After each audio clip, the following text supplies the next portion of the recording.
virtual. We were going to hold it. We were going to hold the All Black National Convention last year, or excuse me, this year at the at Medgar Evers College in New York, and we had a deal. We signed the contract and everything else, and then COVID hit. So what we did for Medgar Evers is we told them we want to come back next year, but also this year we're going to do things virtually. So if you'd like to join us, go to allblacknationalconvention.com. That's allblacknationalconvention.com. Tariq Nasheed's joining us, Vicki Dillard, Jade Arundel, Dr. George C. Frazier, real estate expert Julian Gordon. There are Ryan McCrary, who's a financial expert, Nicole Compton, who's an expert on business startups, Dr. Ahmadiyya Shakur. It's going to be really, really dope in terms of Black people that really want to just be Black. You know, we ain't trying to be Democrats. We ain't trying to be Republicans. We ain't trying to fit in with nothing except ourselves. So if you are in that category, of Black people who are B1, hashtag B1 in the chat, if you agree with me, join us at the All Black National Convention. The URL is allblacknationalconvention.com. That's allblacknationalconvention.com. So once again, I want to talk about a couple of things, but also as we get started, do me a favor if you're watching on YouTube or Facebook or anywhere else, please hit the thumbs up button. If you haven't hit the thumbs up button, share and subscribe button, please do that. Also, please don't make fun of me. I'm still working. I'm still going through that dental procedure, and so I sound a little bit funny, but I'm talking a little bit different, a little bit better every day. So I hope you would cheer for me as a Black man who's trying to work on my health and not make fun of me for talking a little bit like Elmer Fudd every now and then. So, and if anybody comes in and asks about it, just brief them and tell them to refocus. We trying to focus here. So here's what I want to talk about really quick. Alicia and I just listened to an interview between Ice Cube and Roland Martin, and I commend Ice Cube in the fact that he's defended himself very well, articulately. Sometimes you have people that do things and they can't really articulate what they're doing. He's done a great job in dealing with the attacks. You know, I did text him real quick to say, hey, you know, hold steady, hold firm, keep moving forward. I think you're doing the right thing. And he seemed unrattled. He seemed unfazed, and I like that. I mean, that's really what you call. That's what you would consider masculine leadership. Masculine leadership. You think about like the military. You know, you out at battle, and you're about to make a decision, and you know some people are questioning your decision, telling you made a mistake. Some people got killed or whatever, but you stick to the plan. You move forward. You keep going. You know, you seeing dead bodies dropping around you, but you keep going. That's how you lead. That's how a man is supposed to lead. That's what I respect. And strong women lead the same way. But we need our men. We need masculine leadership. And if you want to know what I think some of this is all about, with people getting so upset, and it's okay, they're going to get upset, right? People, you know, like that old saying goes, the hit dog always hollers. The hit dog always hollers. You know, people that are, when you give them something that's different from what they expect, or when you step up the game, when you step up the expectation, when you raise the price, when you tell them black people don't come cheap no more, then of course they're going to get mad. Why wouldn't they get mad? They've been buying black people for $1.95. Why wouldn't they get mad if you come in and you say, no, we're worth more than that. No, you're going to have to deliver to get our vote. No, you're not going to get that for free no more, right? So of course they're going to be upset, and it's okay. Like, they can be as upset as they want to be. It's all good. Keep crying, keep whining, and keep your bitching like that. And that's okay, because we about to march forward. You know, I told y'all. The reason people are very upset with the Black community right now is because they have, for 50 years, since they have destroyed our families and Joe Biden and Bill Clinton sent those 100,000 Black men to prison, they have been dealing with a community they view as feminine and fatherless. They feel like they're dealing with a community of single moms. That's why they only appealed to Kamala Harris and the AKAs. They didn't appeal to the Black family. They appealed to the Black woman. They feel like they're dealing with a community that does not have masculine leadership. And so, so what's going on right now is daddy's home. You know, it's like, imagine the TV show Good Times, and imagine there's some guy, some slick dude who thinks he's going to sleep with Thelma. He comes in the house, you know, he says, Mrs. Evans, you look awfully beautiful today. She's like, oh, thank you. Oh, here, have some chicken. And so he sits down, has dinner with the family, and he's sweet talking to everybody, telling Thelma how pretty she is and running his game because he's going to get some, right? Like, he's the R. Kelly of the community. He thinking he's going to get some. And then daddy comes home. Like, James walks through the door. Who the hell is this? Like, why are you here? What do you want with my daughter? Well, James, he don't mean nothing. He's a nice guy. He works over at the church. Well, I don't see it. Show me. Well, I know Pastor Smith. I don't see you working over there. What are you doing with who are you? Why are you trying to get the attention of no, you're not taking my daughter out. Right? Daddy, that ain't right. I love him, Daddy. Well, I don't care if you love him. I don't care if you love him. Daddy's home. Daddy's home. Like, see, that's what people don't understand in the Black community. Daddy is home. Daddy is home, basically saying, you don't get our people for free. You can sweet talk my wife if you want to. Maybe she's a little more emotional than me. You can sweet talk my daughter. You can try if you want to, but you're going to have to go through me. There's going to be accountability up in here. And if you ain't ready for that, then we going to have a conversation where I'm going to sit there and I'm going to talk to you while I'm polishing my shotgun. And I'm going to ask you some hard questions. If you don't answer the questions right, you're going to have to get to stepping.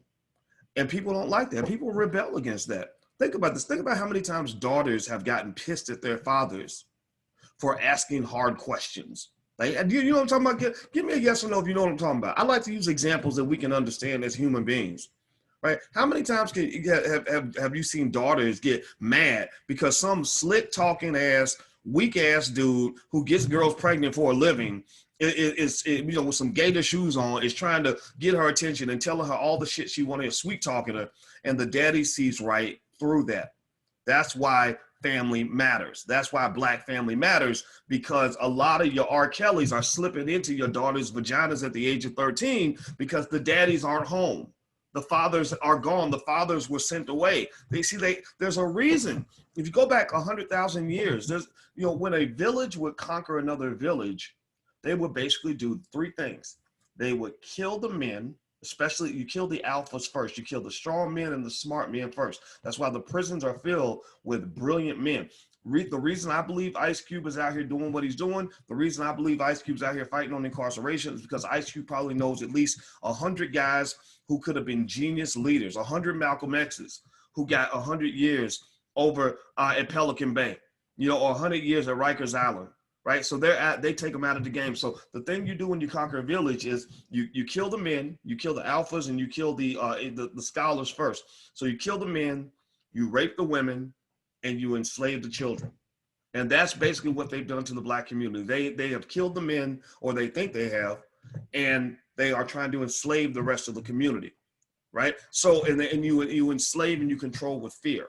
That's why they got you so caught up in your fear of Donald Trump, that they can get you to do anything. They can get you to vote for the devil, because at least in your mind, you would say the devil is not as scary as that old Donald Trump. He gonna come get us. He gonna come get us, right? And men don't operate that way. Men don't live just a little bit of Uncle Boyce coming out here. I'm just give you the world according to Boyce Watkins. Some people ain't gonna like it. This is gonna sound like toxic masculinity to the white feminists. The white feminists will never understand the masculine Black male. We will always be seen as a threat to them, even though I would never hurt anybody like that. But that's what the way we're seen. But the thing about it is, the way men are supposed to lead is real men do not operate out of fear. You feel the fear, maybe that's fine, but you don't let the fear shape your decision. So you can't let somebody come in and say, well, if we don't, I know you want to get this reparations, but you got to put this to the side because Donald Trump gonna come get you. Donald Trump gonna come get us all. He gonna kill us all. That whole bug ass slave, like, oh Lord Jesus, we got to go. Okay, that's cool. That's gonna work for feminine people, beta males, gay males, or Negroes in the church. That just to keep it 100. I'm not dissing people in the church. My daddy's a pastor. I have tremendous respect for the Black church. You've seen me defend the Black church on multiple occasions because I think that there's hope for the Black church. I see wonderful things happening in Black churches, but I also see debauchery and buffoonery and simple-mindedness and a lack of strategic thinking and bad leadership in churches as well. I've seen pastors getting women in the front, all the women pregnant, and then at the same time telling you that you can't date a man unless he goes to church, but that's because he's saving all the good women for himself. See, that ain't just a Black thing. If you go study what some of the bad Mormons do, some of the really, I'm talking about extreme polygamous Mormons, they do the same thing. They'll tell the women, well, you can't be with a man who's not like this, and this. But they do that because they want to keep the women to themselves. When the girls get 13 years old, I don't know if y'all know this, but in a lot of Mormon communities, I'm talking about the extreme ones, not the mainstream ones. I'm talking about the extreme ones that still do polygamy. When the girls and the boys hit 13, they kick the boys out because they don't want competition for the vagina. But if the girls try to leave, they will go hunt down the girls and bring the girls back. So think about this, right? They go bring the girls back and kick the boys out, right? Because they want all the vagina for themselves. So at the end of the day, a lot of this stuff that you see is about power and control. It's about power and control. And so what I like about all of this dialogue is that black men are doing what you're supposed to do. You are stepping in and you are disrupting the apple cart. You are letting them know that daddy is home. And daddy don't give a damn about your feelings. Daddy don't care if I'm being rude. Daddy don't care if he sounds politically incorrect. And I am a complete fan of this because I grew up with a father who was like that too. My father was a Vietnam veteran. He's still alive. He's a Vietnam veteran. He's killed people. He has had to do things to defend his family. He has had to pull his shotgun out and say, you fuck with my children, you might die today. He's had to do these sorts of things. That's the man he is. And the whole time I watched him operate, he didn't really care if he offended you in the process or not, because he knew he had a job of defending his community, which was his family.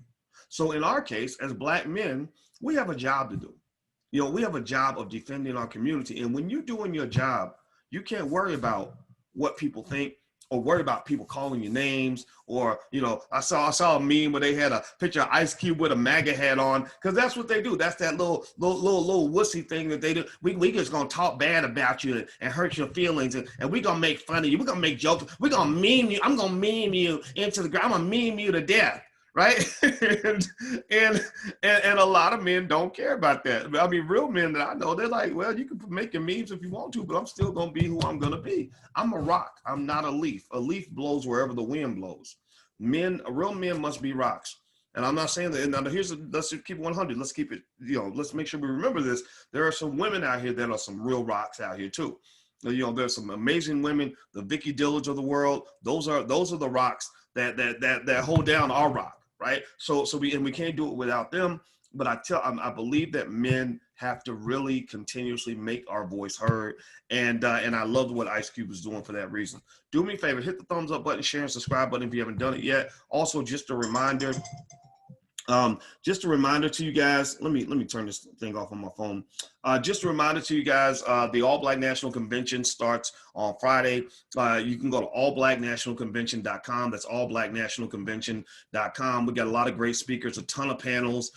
George C. Frazier will be there, Tariq Nasheed, Constance Carter, Ryan McCrary, Dr. Nicole Price, Nuri Muhammad, my brother from the Nation of Islam, who I think, by the way, is one of the greatest black leaders of our time, Jade Arundel, Dr. Ahmadiyya Shakur, Tina Berry, Lamar Tyler, who's made millions of dollars, who will show you all different kinds of tricks and tools and information about that sort of thing. Rebecca Samuels, an accounting entrepreneur, Noma Langa Mushali Moses out of Botswana, Julian Gordon, who's raised $3 million to buy back a big chunk of Baton Rouge, Louisiana, Mary Dean, an attorney. So it's really, really good. If you're interested in joining us for a collection of panels and conversations, we're going to talk about everything from the election to black wealth to just building our community. I mean, that's our goal. Our goal is black people first. We're 100% black. We're not Democrat. We're not Republican. I don't care if you could walk in with a MAGA hat on. I do not care. We're just black first. That's what we do. All right. So feel free to go to allblacknationalconvention.com if you'd like to get the tickets. Allblacknationalconvention.com.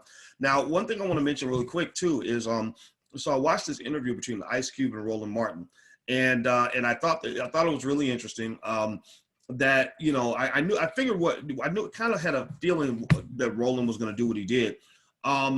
Roland, unfortunately, is a little too biased to really have this objective conversation. He's not like us, right? He's not a bad guy in every way. I mean, he's a little silly. I make fun of him, but I think he's a good journalist. But unfortunately, he's not a pure journalist. A pure journalist is a person who looks for facts and information, who wants to remain unbiased.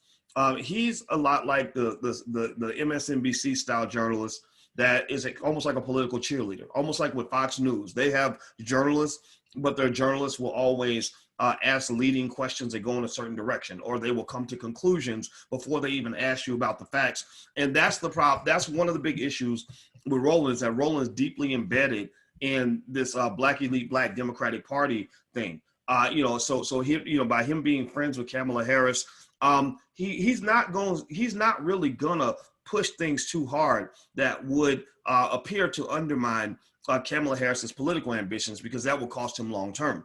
If Kamala Harris wins, he gets rewarded. He gets better interviews. He gets invited to the White House. He gets to do interviews on Air Force One. He gets to do all the things that he ends up that make someone like him feel like he's successful. Mama, I'm a successful Negro because I was on Air Force One, right? My ideology is a little bit different. I'm not so much of an integrationist.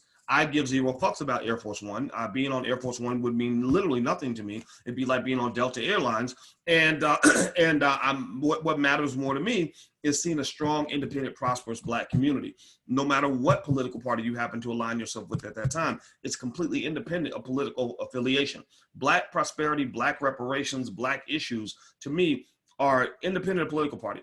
And one of the things I liked about the interview with Ice Cube, and it got contentious, where I felt like he was trying to do to Ice Cube what he did with Umar Johnson. I felt like that interview with Umar was a little bit unfair also. I felt like it was a little bit of an ambush, even though Umar had some things he had to answer for, no question about that. But I didn't like the tone of that interview. But he really he tried to kind of trick Ice Cube, pull him into certain corners and stuff like that. And what I knew from the jump is that that interview, the whole tone of the interview was that they were offended by the fact that Ice Cube having the meeting with Trump, even him talking to Trump, was a threat to Black votes. It was a threat to their property.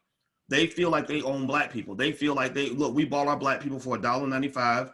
This is our property. You can't threaten to take our property, because here's the deal: when he met with Biden, none of those people had anything to say. They were fine. They were happy. They were like, yeah, sure, sounds good, right? And so what's the difference between Roland and Ice Cube, for example, is Roland is approaching it by saying there's one side that we can talk to, and that's it. And then after the election's over, if Trump wins, we go dormant, or we sit on the outside and we complain about Trump in hopes that our party can get back in. Because these are our favorite. Joe Biden is our favorite racist. He is a racist. There's no question about that. I mean, 47 years of a track record, incarcerating more Black men than anybody in American history. He's a racist, right? So Joe Biden's my favorite racist. Because I'm an integrationist, I don't believe that I can really achieve much for Black people without the help of my favorite racist. So because it's like he's the bus driver and I'm riding his bus, so I'm just gonna ride with him as far as that bus will take me.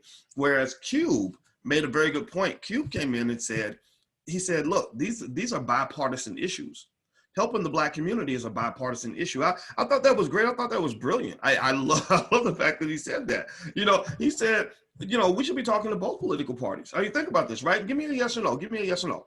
If I'm a climate change activist, sure, I know that, the Republicans view climate change differently from the Democrats, but do you think climate change activists stop talking to, politicians when there's a Republican administration, or they only talk, when the Democrats are in office? Yes or no? Like, if I'm a climate change activist, I got to be going to Capitol Hill all the time, no matter what. I got to engage everybody. I can't just say, well, the Republicans are in office, so we just gonna sit back and just wait for a Democrat to get elected. I just, no. I mean, climate change is really your issue. You're addressing all parties. You just know that the Republicans have a certain view on climate change and Democrats have a different view, right? It's a different kind of fight, but in both cases, you're taking all the meetings. If I'm from the Anti-Defamation League and I'm defending the Jewish community, if I'm from the Anti-Defamation League, give me a yes or no. Do I go meet with both Republican and Democratic administrations about the fate of the Jewish community? Do I do that? Or do I say, well, I'm only going to go and have a meeting if I'm talking to a Democrat, or I'm only going to go talk if I'm talking to a Republican? Yes or no? Yes or no? If I'm from the Anti-Defamation League and my number one goal is to take care of the Jewish community, am I going to go meet both parties, or am I only going to meet one party? Well, you know what the answer to that is. They're going to meet both parties. So I like the fact that he positioned this as a bipartisan issue. And I could tell that the elite Negroes were mad because he was upset in the apple cart. They're like, wait a minute, whoa, we got these black votes on lock. You're threatening something that we own. You're threatening our property, right? So you're a member of the CBC. You're not as concerned about the horrific fate of the black community as you are about maintaining your constituents so that you can keep getting reelected, so you can keep your high salary. So when they see Ice Cube, a guy who has influence over black people, going to meet with the Republicans, they're like, oh no, this ain't right. And so they're sending emails like we got to stop this, right? Like, well, no, tell them about the such and such. We already did the contract. Everything in this contract of Black America, we already put that in the bill. And yeah, and I love the way Ice Cube responded. Ice Cube said, great, keep going, keep doing what you're doing, but I'm gonna do something too. That way, we both doing something. You approaching from your angle, I'm approaching from mine. And what they were trying to do was muddle him down with bullshit. They were trying to bog him down with pencil pusher details that have derailed progress for the last 50 years. Like that they were trying to get him like, well, the such and such a bill that was passed by the House and the such and such, it didn't do shit, but this is what we have, and you got to get in line behind that. Like they had a lady on there from Black Lives Matter, that white-run organization that pretends to advocate for black people. Those people that collect billions of dollars with the name of black people, but that money don't get to people like me and you, right? It gets to certain spaces, or the organization that's pretty much a front for the Democratic Party, right? So she's basically literally saying, you don't get to jump to the front of the line. And I was like, I wonder how he's going to respond to that. And I said, I forget that. I was like, oh, that's right. This Ice Cube is a guy who has a lot of experience with business and negotiation. He handled it perfectly. He said, I have a right to, he said, I'm not trying to jump to the front of the line, but he said, I have a right to jump out here and have a voice. Like, ain't no motherfucking hierarchy in this bitch. And if you ain't getting the job done, see, again, this is masculine leadership. They're not used to this coming from the black community. They're not used to men being men. They're used to men being boys or men being girls. That's what they like. They like the black man to either be a little boy or better yet, they want him to be a little girl. And so he's basically saying that what a lot of us can identify with, this is why black men are hearing this a little bit differently from everybody else, is he's saying, no, if you're driving the bus and the bus ain't moving, I'm going to pull you out of the driver's seat and I'm going to start driving. And, and I'm going to go back to the philosophies of powernomics. See, I'm going to tell you, the biggest threat in the world is when black people start reading powernomics. When black people start reading powernomics, and millions of black people have been reading these books like this, that scares the hell out of them. It's the worst nightmare. Because basically the powernomics philosophy starts off by saying that power, pay attention now, listen. Power is the ability to pursue your agenda despite the opposition of others. Power is the ability to pursue your agenda despite the opposition of others. Power does not mean that you get opportunity when white people decide you're going to get it. Power does not mean that you go ask for a permission slip before you do whatever. Power does not mean that you go to the front of the line when somebody gives you a permission to go to the front of the line. Power means you do what the fuck you want. Power, to the translation, basically comes down to fuck your feelings. We gonna make this happen, right? It's like if LeBron James is on the basketball court and he done gave the ball to Danny Green and Danny Green is missing shots, LeBron will just take the ball and be like, get out of the way. Why? Well, because LeBron has that power. And so ultimately, at the end of the day, I think that you could take some cues. What you can learn from kind of watching what's happening right now is that what you're seeing a power play of beautiful proportions. And I want everybody to understand this so that you get past this whole, worrying about what people think about you nonsense that keeps black people weak. Like, oh, I think he's a racist. I think he don't like me. I don't think Trump likes me. Well, do you really need Trump to like you? Like if Trump went up and massaged your booty and told you that you were pretty, you're a black man. If he rubbed your booty and played with your nipples, would that make you feel better? Like would you feel more comfortable if Trump told you that you were a beautiful black man? Is that what you need in order to feel good? Seriously, I mean, get over that. Stop worrying about what people think about you. Stop waiting for permission. That's not what you are supposed to do. You're supposed to move forward and say, I get it. I get that you do what you do. You believe what you believe. You fight. You got your people. I got my people. That's why Malcolm X was able to sit down with a white supremacist and probably have a better conversation with a white supremacist than he could with some of these Negroes, with some of these institutionalized Negroes. He could have a better conversation with a white supremacist because they understood each other. You know what? You representing and defending your people. I get that. I'm defending my people. You get that. So let's just make a deal. Look, I don't love you. You don't love me. Now that we got that BS out of the way, we got the fakeness out of the way, we can have a real conversation. And to me, I like those discussions. I like conversations where you're not going to try to flatter me with nonsense. You're not going to do, and then the Democrats do this. Well, we're going to protect you from police brutality. Well, how about I protect myself and you just give me some money? Like, fuck you, pay me. Well, we're going to make sure that you don't catch COVID. Well, you know what? I got my mask. I socially distance. I know how to wash my hands. So how about fuck you, pay me? Well, we're going to make sure all the Negroes have jobs. We're going to build companies run by white people so that black people can have jobs.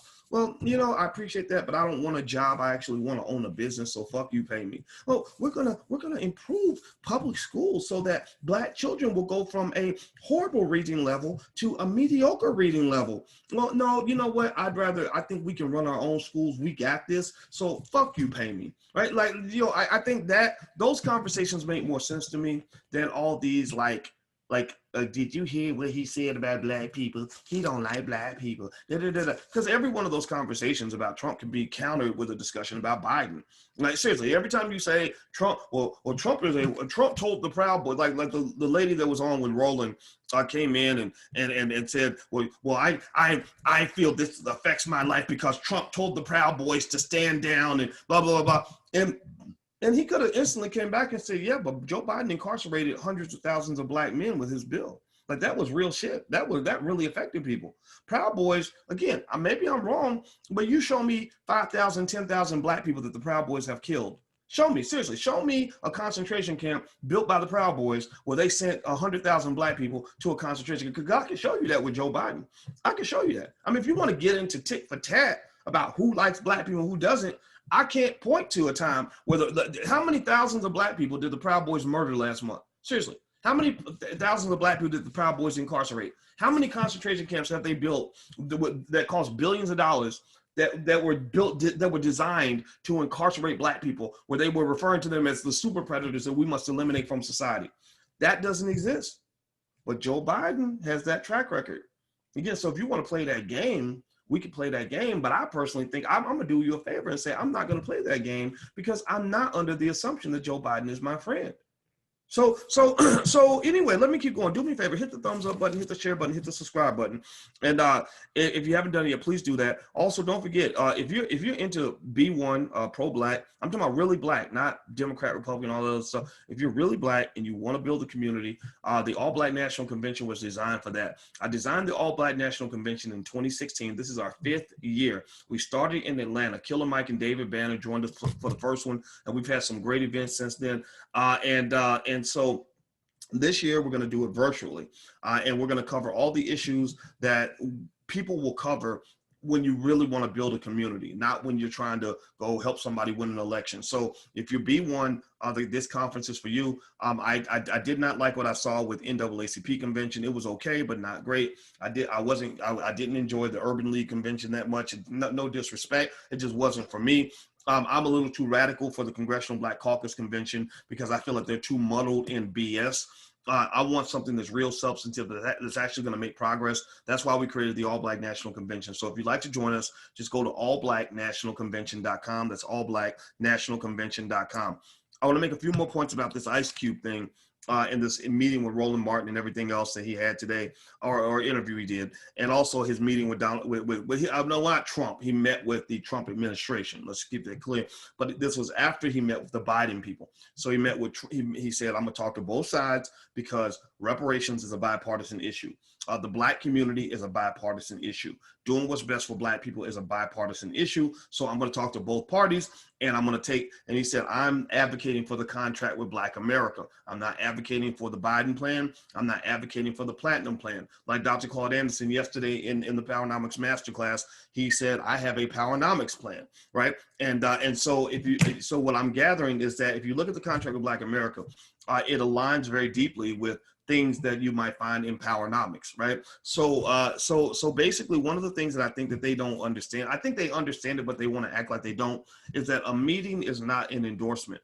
But with in the world of propaganda, in the world of political lies, where even mainstream media outlets are just telling whatever lie their favorite politician wants to tell, they will shape a meeting as an endorsement, as an intimidation tactic. You see, when politics gets extreme, you start to get into bullying. You start to get into attacking people. You start to get into suppression. You start to get into various forms of oppression. And so one aspect of that oppression is to get to the point where they say, because our number one goal, our goal as the Congressional Black Caucus, or our goal as Roland Martin, our goal as Angela Rye, our goal as the Democratic Party is to keep Black votes from going astray, we're going to simply beat your ass just for having a meeting. We're going to intimidate you if you go and even talk to the other side, because we want your loyalty before we even earn it. We want your loyalty before you even had a chance to consider all the other possibilities. We want you to marry us before you've even gone on a date with anybody else, right? And I encourage you to resist that. Or if you're going to marry something or someone, you should marry the Black community, right? Like, if you're going to be married to something, marry yourself, marry your people, marry your community. That helps you to establish your rock before you go out into the world. That goes back to how we raise our children. If you raise your child to be 100% Black, 100% B1, Black first, Black people first, Black family first, Black community first, then they can go out into the world and have relevant negotiations with other parties. That's when they can go into the world and be in things without being of those things, right? You see, a lot of the problem, here's the problem with the modern day Negro. The problem with the modern day Negro is that the Negro is raised in a way where he's never taught who he is. He's never taught who he is. And when you never learn who you are, then you go through life being a fucking chameleon. You'll go in and you'll fit into this and fit into that. I knew a lady.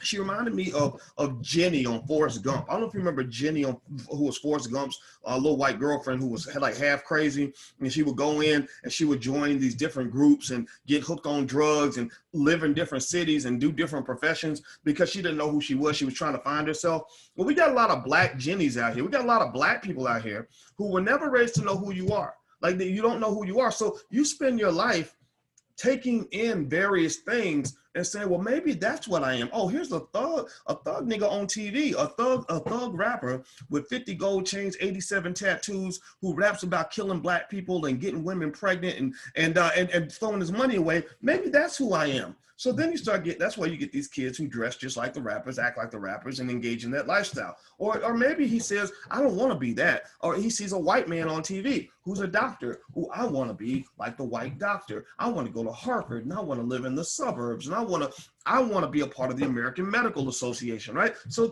some kids go in that direction where they become that, right? And then they get older and they're like, well, I don't know which the political party to be. I want to be a Democrat. I'm a Black Democrat. I'm a Black liberal. So because I'm a Black liberal who went to Brown University, I become indoctrinated into that culture. Now I come home, I got a nose ring, I got all, I'm going around, I'm telling off my parents, my old-fashioned Black parents. I'm telling them how backward and stupid they are, and telling them that gender is a figment of your imagination, and I'm literally reciting talking points that I learned at college. And I know this because I was a college professor. I've been a college professor for 27 years, and I can tell you, universities are great places to learn. They're great places to have good experiences, but they are also factories of indoctrination. They are factories of indoctrination to specific ideologies, right? Give me 1 second. Let me check my Wi-Fi right quick. Hold on, let me see. Okay, I'm good. All right, I'm back. Sorry about that, guys. If it goes in and out, just be patient. It'll come right back.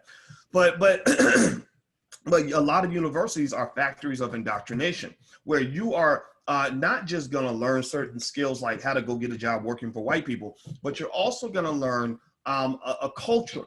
You're going to be pulled into things like whether it's, whatever liberal white people care about. So it might be climate change. It might be issues on immigration.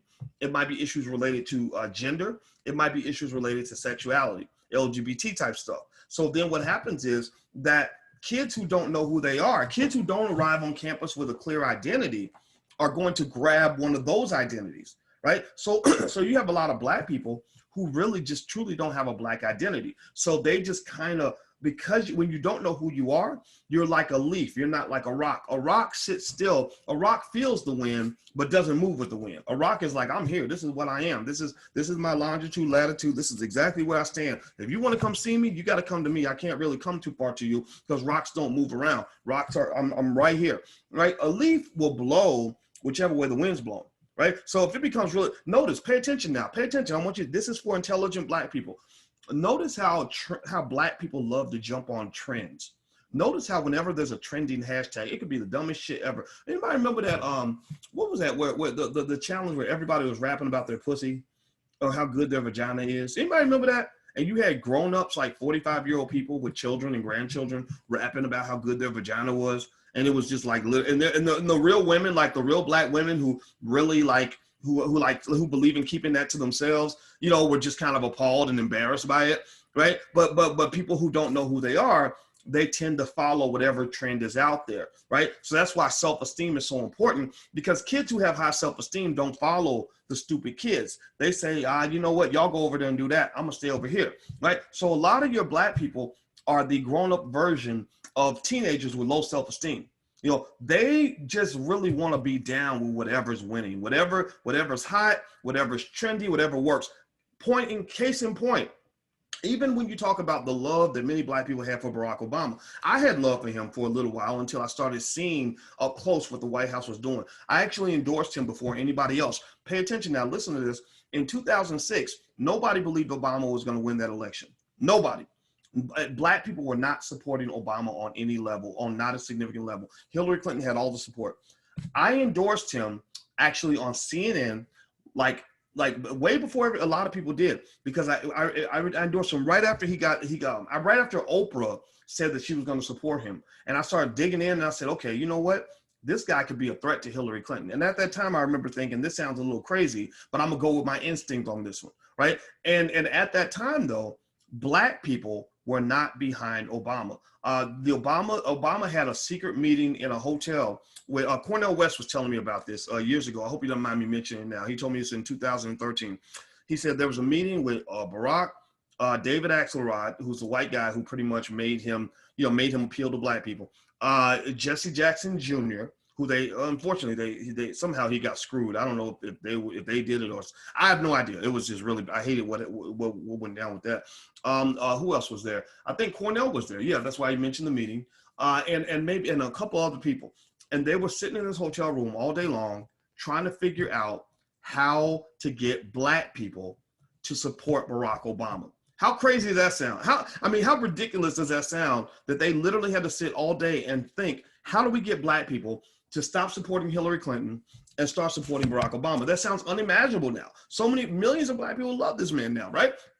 And so, you know, it reminds me of like how there were newspaper articles that you can go look up now where they were literally asking, will Michael Jordan ever be able to win a championship? He can't, does he have what it takes to win a championship? Right now it sounds ridiculous, but at that time, that was a legitimate question.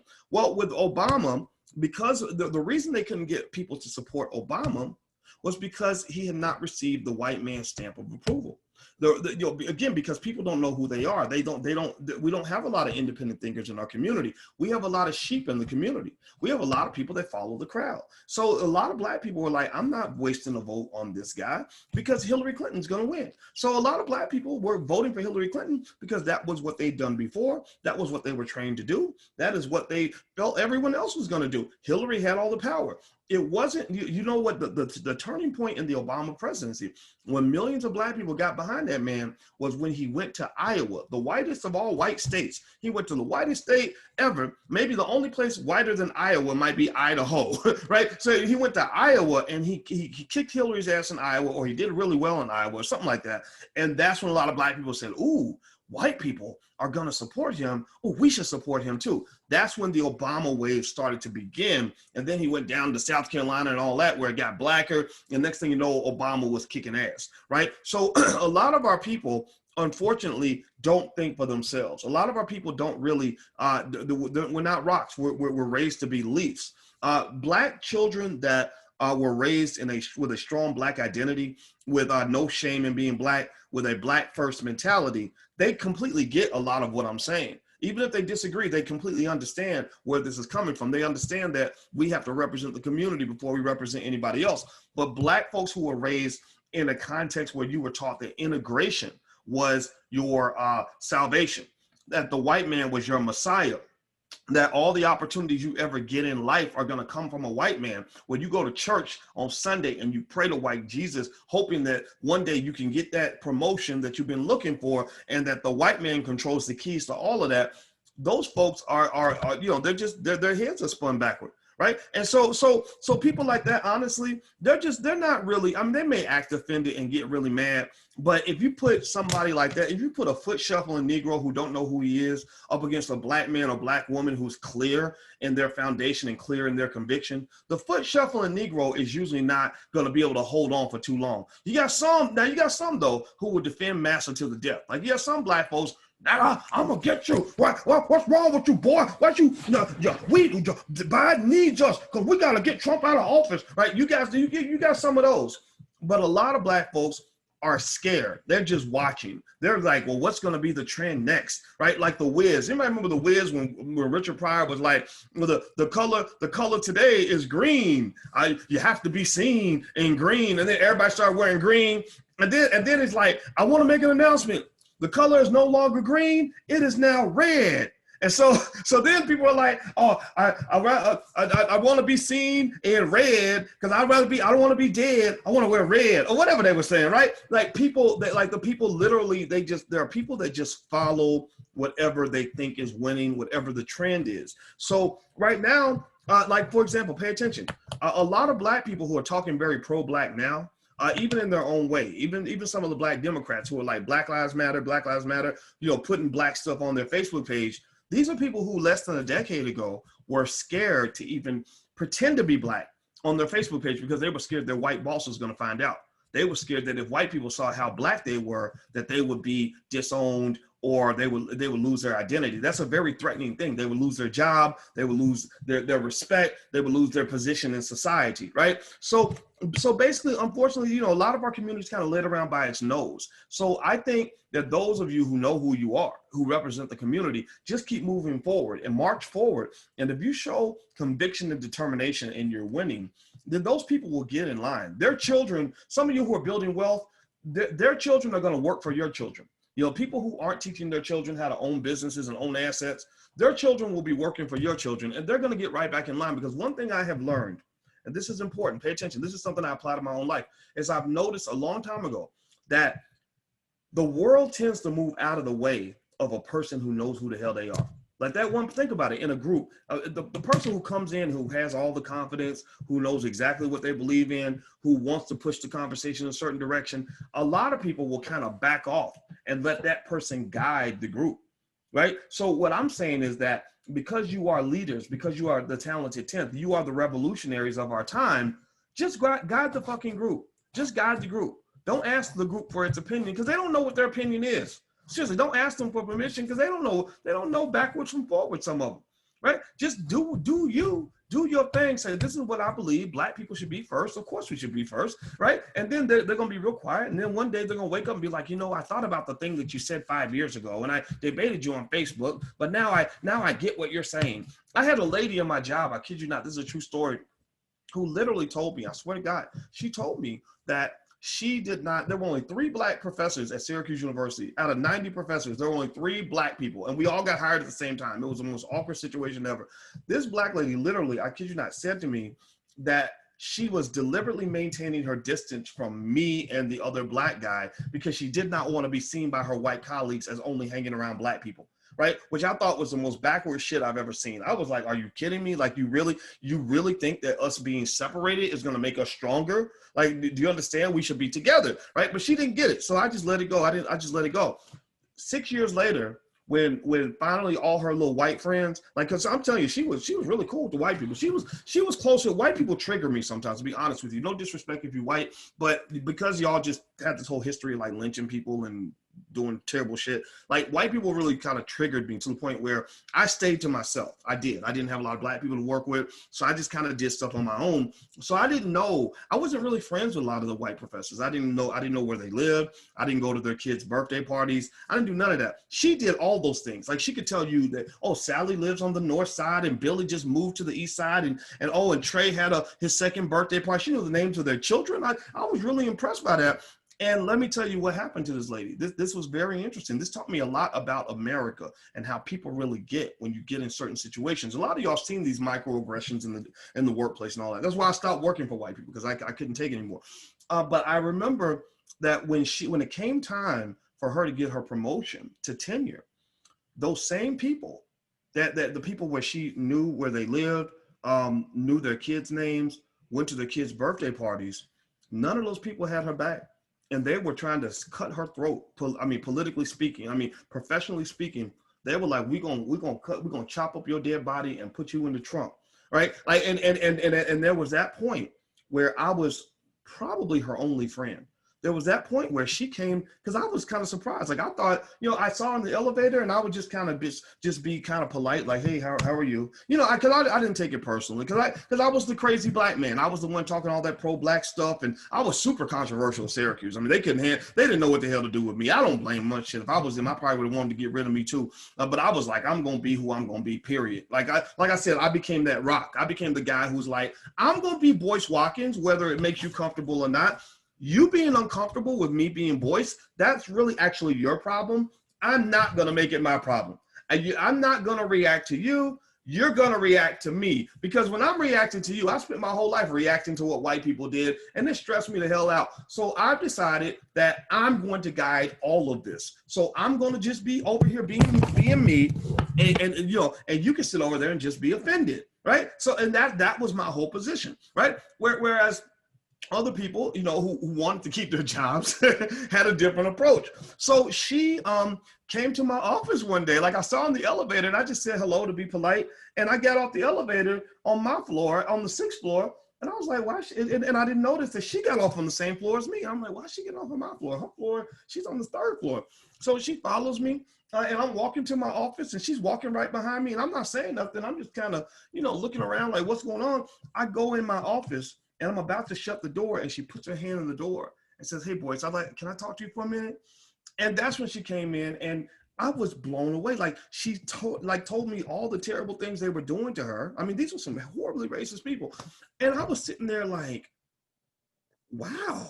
Like, because the whole time I had kind of not being sure if my strategy was the right strategy. I didn't have any black people telling me that this whole being black thing was really going to work out for me. I had people telling me it's going to ruin your career. It's good. You're going to get blackballed, which I did. I mean, the white universities, I was the only black man in America to get a PhD in finance in the year 2002. If you listen to their diversity statements, I was hot shit. I was supposed to be the hot commodity. No, the hot commodity. I could have been the hot commodity if I just shut up and dribbled, right? If I just did what they wanted me to do. But because I was on CNN and talking about this black stuff, oh no, none of them wanted to touch me. I became very toxic, and that's fine. It actually worked out for me. So that's why I'm not bitter about it, because actually if you move on and you become better, you don't become bitter. Seriously, I have no bitterness toward these ignorant people. I feel like it's their loss. I'm like, wow, you could have kept me on the faculty and you would have been able to brag that you have one of the most famous professors in the world on your faculty, but you don't, because your racism makes you stupid. Well, that's your problem, not mine. I really don't care. So she starts telling me all these things that white people were doing to her. And I remember just thinking, wow, like I really thought this whole like being white thing was going to work for you. I thought this was working out for you. I thought there was like gold at the end of the rainbow when white people lay breadcrumbs for you. I thought that if you behave like a good Negro and you eat the breadcrumbs, that there'd be a big feast waiting for you with a birthday party and little pink unicorns and a pot of gold. Like I really thought that I swear to God, I really thought that was the right strategy for her. And basically they were doing things to her that were worse than the things they were doing to me. Because I found that when you succumb, like when you just fold and buckle, like when you just show up hat in hand and you don't express your strength, there are people who will not see that as a reason to treat you better. There are some people like an abusive oppressor who spent 500 years oppressing people all around the world, there are some people who will see that as a sign of weakness. And they will say, oh, okay, well, we got this Negro. We can do whatever we want to this one. And so, here's what, so if you want to know how that story ended, at that time I'd become more mature. And so rather than saying, ha ha, I told you so, I just said, well, you know, honestly, that's why I didn't trust these people, because they have a history of racism at this institution, and they're in denial about it. And even since I've left, they've had all these crazy incidents, national incidents that, you know, that have hit national media, because they're still in denial about their racism. I said, so I said, here's what I can do. Look, I'm the crazy black man. I've already been ostracized. They don't want me around. So maybe I can help you with a good cop, bad cop type thing. I'll fight from this side, you fight from the inside, because I want to see you get your promotion. And she did get her promotion. She got tenure. I left. They were like, we'll do anything to get this Negro out of our sights, because I think a strong black man is very threatening to them. It's very scary. So long story short, what I'm saying is also when you're talking about politics, you have to play hardball with these people. If you keep on giving people what they want just because you're hoping that they'll eventually be nice to you, it just doesn't work that way. You have to be, you have to show kindness to somebody who has the right spirit to receive and reciprocate that kindness. White folks have not shown that. Not all white people are bad. I'm not saying all white people. I got white friends, you know, I mean, it's seriously, if you're one of my white friends watching, please don't get scared and intimidated. I ain't talking about you particularly. I'm talking about you specifically. I'm talking about the American culture. I'm talking about the world of power, how power works. And sometimes you got to kick somebody square in the nuts to get their attention. And sometimes they will respect you more when you kick them square in the nuts than they will if you buckle up like a bitch every time they threaten you, right? So the emergence of masculine black leadership is one of the most amazing and extraordinary things that has happened in our community since the civil rights movement. We've always had it, don't get me wrong, we've always had real men and strong women in the community, but now you're kind of seeing an emergence that you haven't seen definitely in this century yet. And it's, believe me, it's gonna pay dividends, it's gonna work. As they're getting pissed off and they're huffing and puffing, or oh, how dare you, right? After they finish clutching their pearls because they're so offended, they're eventually going to go back to the drawing board and say, damn, man, black people, they're really pushing a hard bargain. But we gotta give them something better this time, because they're not falling for the same stuff they fell for when we got Obama through. Okay, so do me a favor, by the way, please hit the thumbs up button, hit the share button, hit the subscribe button if you haven't done it yet.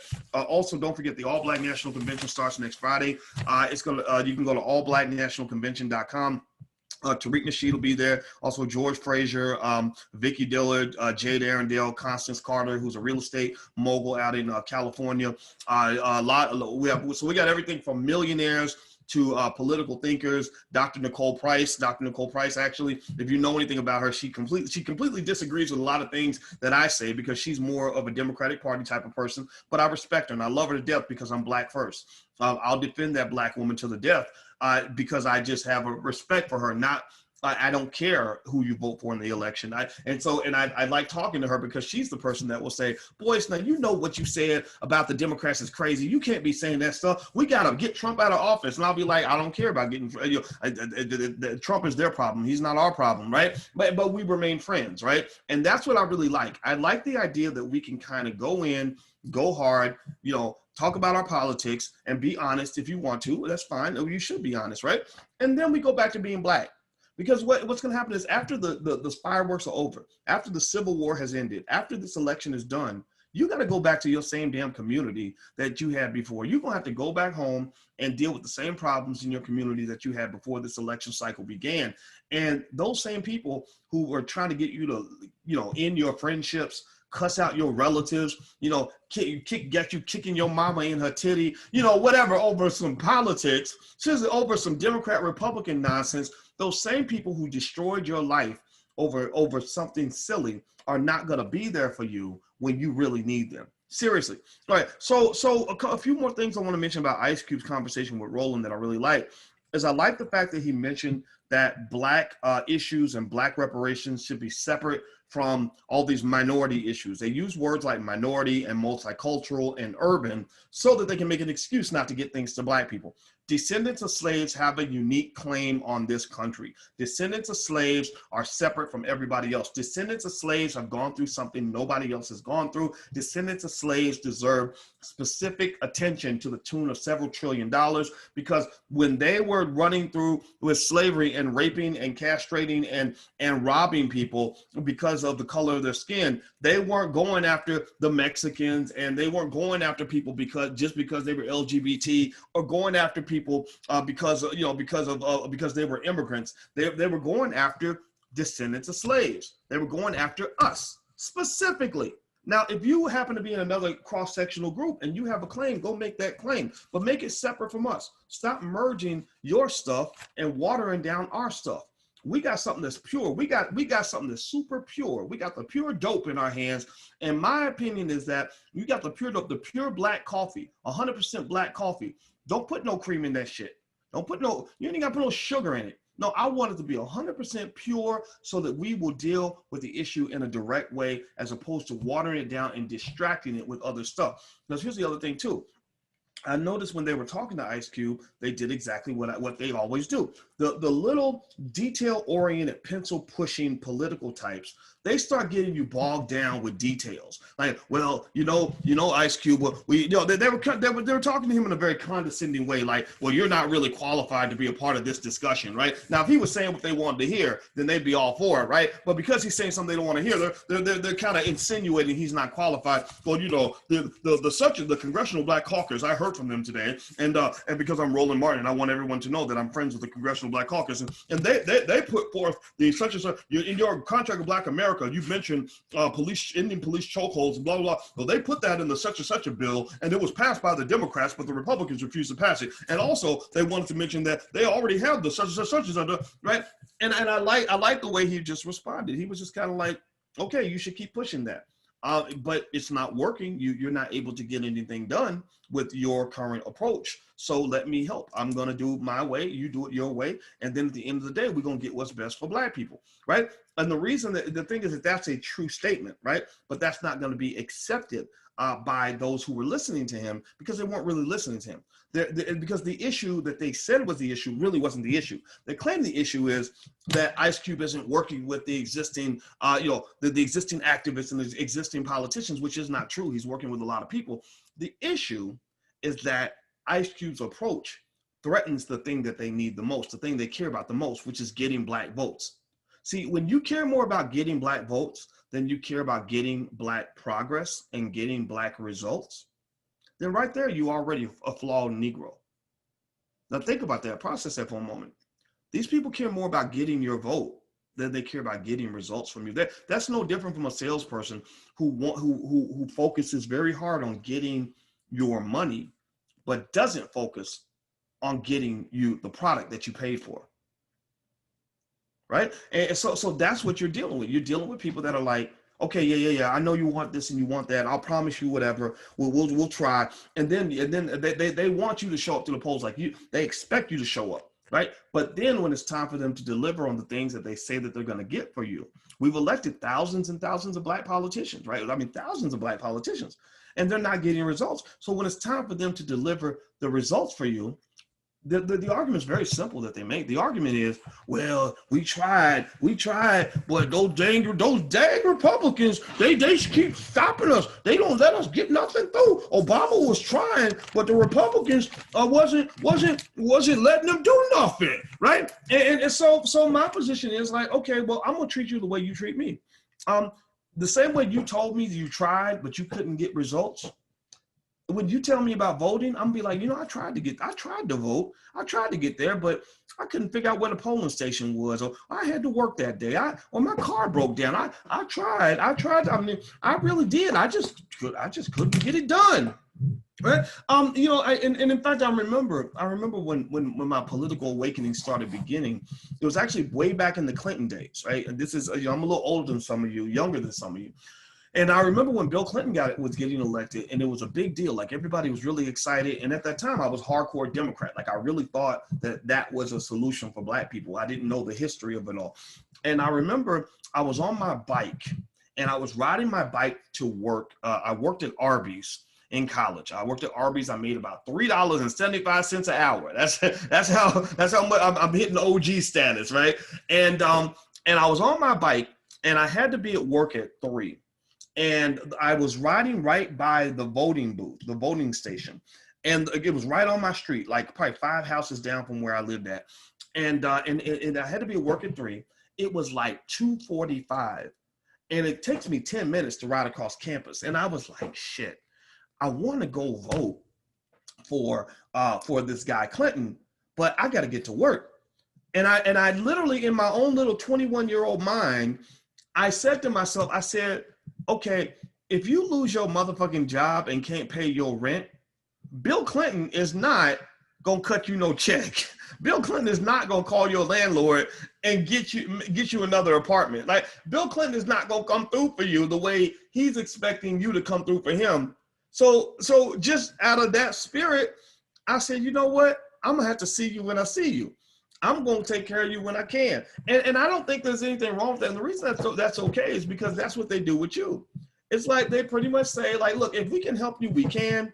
But if we can't, if we got an excuse, we'll just give you the excuse, right? We'll just tell you, hey, we tried, but we have something more important to do, right? Just like I told, like, if Clinton, if anybody called me and said, Boyce, why didn't you vote today? I'd be like, I tried, but I had something more important to do. I had to go to work. Right? And so just going down the list, I like the fact that he mentioned that reparations and all these other issues, right? Notice, pay attention now. Again, they're supposed to be your friends. None of the politicians are saying the word reparations, not on the right or the left. For me, that's an important issue. It may not be important to you, but that's an important point to make. Reparations is a bipartisan issue. It's not something that should just be discussed with the Democrats. It should also be discussed with Republicans and every other party in between. Also, when you talk about, a valid point to make on, against the Trump Platinum Plan is you can say this, all right? And I notice, again, you can see the bias with Roland talking to Ice Cube by the fact that he was pointing out all the flaws in the Republican side, but he didn't mention any of the flaws in the Democratic side, right? And what I like was that Ice Cube opened the floor, so he's trying to get Ice Cube to dribble to his right. Ice Cube's like, no, I'm gonna dribble to my left. I can dribble to the right or the left, right? And it's just like in basketball. If you can go right and left, you become a much better player than if you can only go in one direction, right? And so for Black people, because we only go in one direction, it's easy to play defense on Black people. It's easy to shut us down because a lot of us are only trained to dribble with our right hand. But if you really want to be a great basketball player, and all my sports fans and guys who play sports and ladies who play sports understand this, if you really want to be good, you learn a lot of moves. So he would come back and say, so I noticed that Roland would say, well, Trump's Platinum Plan, he could have implemented all this over the last 4 years. He didn't do any of this over the last 4 years. Well, one of the things I liked about Cube's response was he basically said, yeah, neither plan is perfect. Both plans need to be worked on. I'm not here for the Biden plan or the Trump plan. I'm here for the contract with Black America. Again, that's Black first. That's being a rock and not being a leaf. You understand? Like, so he's saying, like, this is where I'm at. This is a bipartisan issue. Oh, you think I'm supporting the Democrats or the Republicans? No, I'm not. I'm not supporting anybody. I'm supporting Black people, right? Figure out where you're planting your flag. What's the land on which you stand? Are you Democrat first and then Black? That's cool, but just know that, right? Or are you Black first and then you're a Democrat, or then you're a Republican, or maybe you're neither, right? And the other thing too that makes it into it devolves it into a tick for tack, silly little argument is the same way you say that Trump could have done all these things over the last 4 years, which is absolutely true. That's why I don't believe his platinum plans, because he could have did all these things in the last 4 years. He's doing all this right now because there's an election coming, for sure, right? But you could say the same thing about Biden and Obama. Biden and Obama had 8 years. 8 years to represent. They wouldn't even talk about the Black unemployment rate. Like, they literally refused to even bring it up. Biden, remember, they asked Obama about it. He said, well, the rising tide will lift all boats. Y'all remember that bullshit? Right? Joe Biden's been in Congress for 47 years.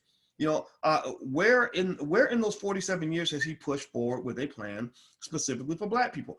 Show me a clip at some point anywhere in Biden's whole career where he has ever said, we need to pay Black people reparations. Show me that clip. Show me that clip. I'll send $5 to your Cash App. Make it 10. Show me that clip. Where in 47 years has Biden ever said anything about doing anything positive for black people? So why am I supposed to see him as any different from Trump?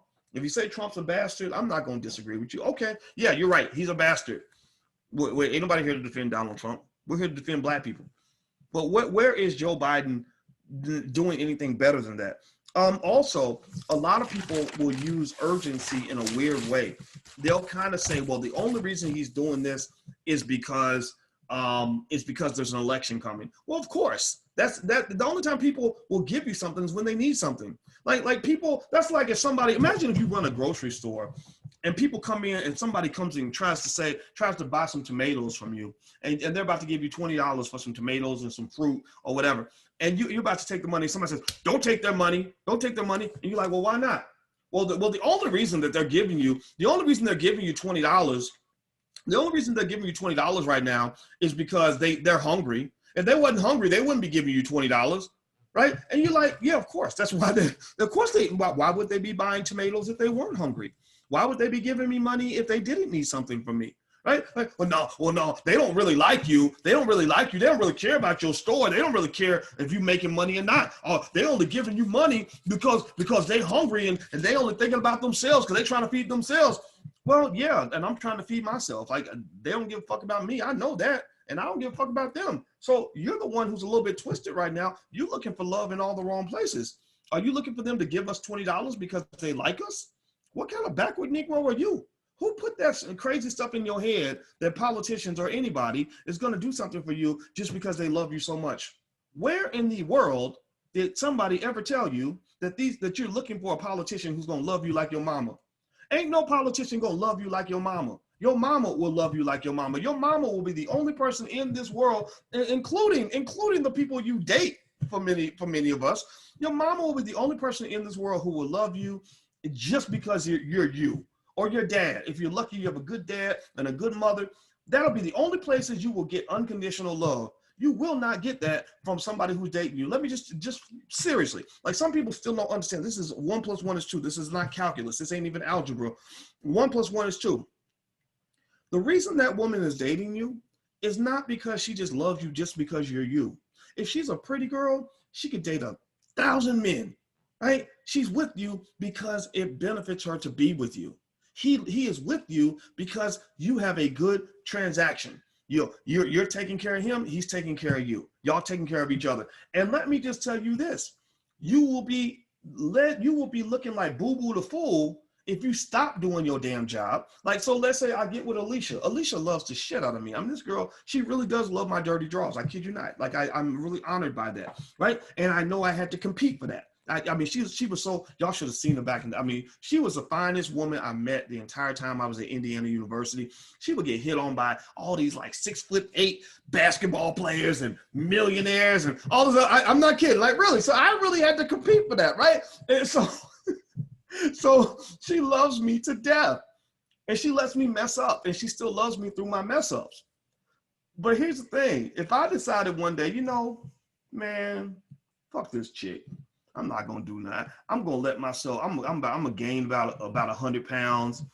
I'm gonna let my teeth fall out. I'm gonna maybe I'm gonna slap her around every Friday night.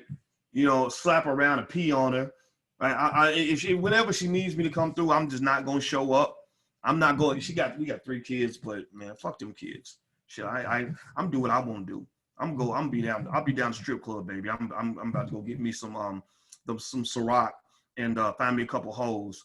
Because if you love me, you're going to just be here with me. I mean, if you really care about me, then you're going to love me no matter what, right? What do you think? You think that will work? You think that we would have a good relationship? Like, you think that she would continue to be by my side through all of that? What do you think would happen? What do you think would happen? Or do you think that she might kick me to the curb? Kick me to the curb, right? And then I could be like, you never loved me. You never cared about me. You said you really loved me. You didn't love me because if you loved me, you would have loved me through all the holes and the crack. And when I slapped you, like you would have loved me through all of. No, she loves me because I present myself in a certain way and I add value to her life. It sounds weird, awkward to say this, but you have to understand this. I'm an economist, so maybe that's why I see it like this. But most interactions amongst human beings are somewhat transactional, not in a way that is dirty or shady, but in a way that is built on self-preservation. Self-preservation is one of the most fundamental human instincts known to man. Self-preservation means that, yeah, I'd like you and I wish you well, but you know, I go to work because you're going to give me a paycheck. I might want, I love you. I might care about your company. I want to see you do good, but I can't afford to go to work if you're not giving me a paycheck. And you can't afford to give me a paycheck if I'm not showing up to work.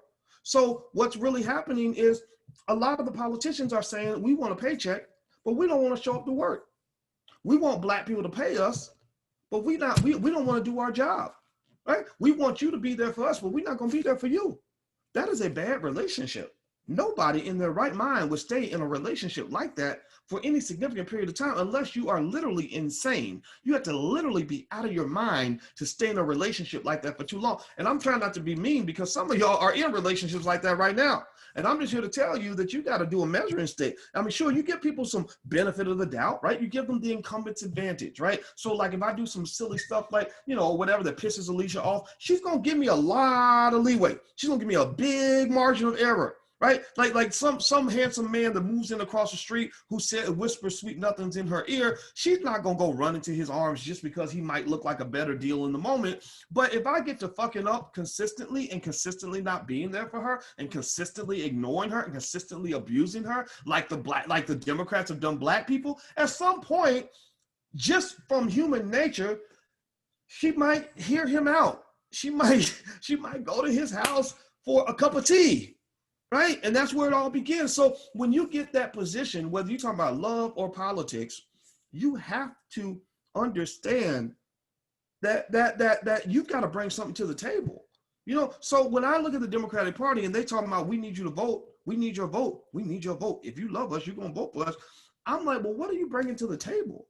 Like, are you bringing anything to the table? And what makes some of us not very intelligent is they expect nothing to be brought to the table. Like they literally can be told to go vote for a party and be promised nothing. Like you can offer them nothing and they will still give you the vote. I don't get that. I don't understand that because I don't think that's beneficial for prosperity or self-preservation. If you want to know why the community at large does not prosper, it is because this is going to be some complex economic theory here. This is some complex financial advice here. Complex stuff, right? Complex stuff is here. Here's what it is. You ready? You ready? Here you go. Some really complex financial advice. If you keep giving everything away for nothing, then you're going to have less than what you had before. And eventually you'll have nothing yourself. Now, I know that's complex. I know people don't get that. But let me just, if you keep giving your shit away for free, if you keep on like the ladies who, the Cardi B types who teach young girls to give their vagina away for a Scooby snack and a bag of cookies, right? Like if you keep giving your stuff away for free, then you're gonna have less than what you had before, and eventually you'll have nothing.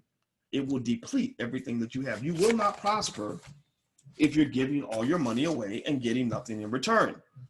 If you're giving away your vote and getting nothing in return, then your community will not prosper. Your community will fail. So I need you to decide, do you want prosperity or do you want failure? Based on that decision, that will affect how you choose to participate in any transactional situation that exists in our society, including the elections. All right, guys, I got a meeting. I got to run. Thank you guys for listening. It was great talking to you. Hit the thumbs up button if you're watching online. Please hit the thumbs up button. Thank you for hanging out with me on Instagram. My Instagram is The Real Boyce Watkins. The All Black National Convention is next Friday. It starts next Friday.